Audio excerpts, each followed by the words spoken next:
ഈശോ മിശിഹായ്ക്ക് സ്തുതിയായിരിക്കട്ടെ. പ്രിയ സഹോദര സഹോദരി, നിനക്ക് നല്ല ഒരു ദിവസം നേരുക. ഈശോ നിൻ്റെ ജീവിതത്തെ സമർത്ഥമായിട്ട് അനുഗ്രഹിക്കട്ടെ എന്ന് പ്രാർത്ഥിക്കുക. വിശുദ്ധ ലൂക്കായുടെ സുവിശേഷം 24-ാമത്തെ അധ്യായത്തിൽ എമ്മാവുസിലേക്ക് പോയ ശിഷ്യന്മാരെ കാണുന്നുണ്ട്. രണ്ട് ശിഷ്യന്മാർ ജെറുസലേമിൽ നിന്ന് എമ്മാവുസിലേക്ക് പോവുക. അവർ സങ്കടപ്പെട്ട പോവുക. ഈശോ അവരുടെ കൂടെ യാത്ര ചെയ്യുക. അവരുടെ സങ്കടത്തിന് കാരണം എന്നാന്നൊക്കെ ചോദിക്കുന്നു. ഈശോന് ശേഷം ക്രിസ്തുവിനെ കുറിച്ചുള്ള രഹസ്യങ്ങളെല്ലാം പങ്കുവയ്ക്കുക. അവസാനം അവരവരെ ലക്ഷ്യസ്ഥാനത്ത് എത്തിയപ്പോൾ ഈശോ വീണ്ടും പോകുവാനായിട്ട്, യാത്ര തുടരുവാനായിട്ട് ഭാവിക്കുക. അപ്പോൾ ശിഷ്യന്മാർ പറഞ്ഞൊരു കാര്യം ഇങ്ങനെ രേഖപ്പെടുത്തിയിരിക്കുക.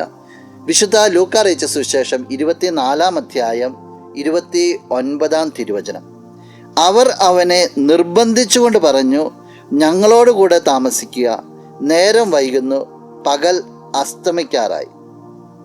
അവൻ അവരോട് കൂടെ താമസിക്കുവാൻ കയറി. നിർബന്ധിച്ചുകൊണ്ട് പറഞ്ഞു എന്ന് പറയുക. ഈശോ യാത്ര തുടരുകയാണ്. നീ ഞങ്ങളുടെ കൂടെ ഉറപ്പായിട്ടും താമസിക്കുക. അവൻ നിർബന്ധിച്ചുകൊണ്ട് പറഞ്ഞു. ഈശോ അതിന് വഴങ്ങിയാണ്. ആ രാത്രിയിലാണ് ഈശോ അപ്പം മുറിച്ചു കൊടുക്കുക.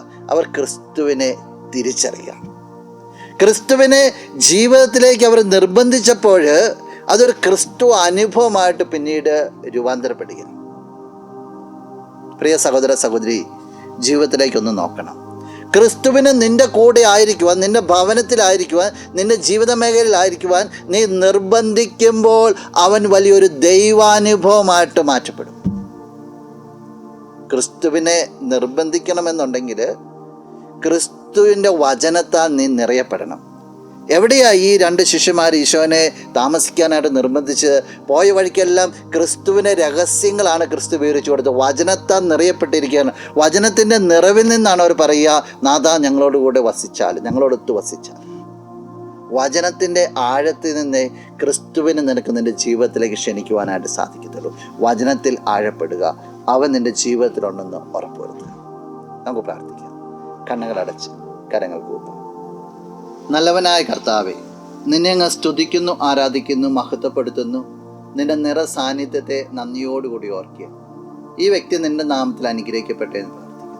നിന്റെ കൃപയാൽ നിറയപ്പെട്ടെ എന്ന് പ്രാർത്ഥിക്കുന്നു. നീ എപ്പോഴും നിന്നോട് കൂടെ ആയിരിക്കുവാൻ ഈ വ്യക്തിക്ക് സാധിക്കട്ടെ.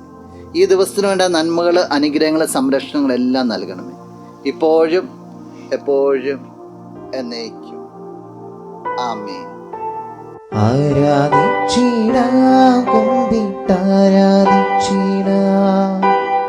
ആരാധിക്കുമ്പോൾ അപദാനം പാടിടാം.